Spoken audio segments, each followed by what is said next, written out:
एक दिवसापासून शिरपूर तालुक्यातील प्राथमिक आरोग्य केंद्राचा ढिसाळ कारभार आपल्या सगळ्यांच्या समोर आलेला आहे। गेल्या काही दिवसांपूर्वी वाडी येथे प्राथमिक आरोग्य केंद्राच्या बाहेर जेव्हा एक गर्भवती महिला गेलेली होती, तर तिथं डॉक्टर नसल्याने आणि कुणीही नसल्याने त्या गर्भवती महिलेला तिथून माघारी जावं लागलं आणि रस्त्यावरच बस स्टँडवर तिची प्रस्तुती झाली।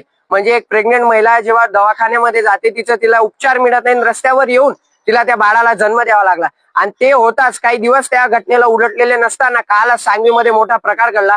तशीच एक गर्भवती महिला काल सांगवीला गेलेली असताना डॉक्टर तिथं नव्हते, कर्मचारी नव्हते, अँब्युलन्सचा मोठा घोळ होता। त्यामुळे त्या गर्भवती महिलेला तात्काळ ग्रामस्थांनी वेळेचा अभाव न बघता तिथून काढलं आणि तालुक्या सेंटरवरती पाठवलं।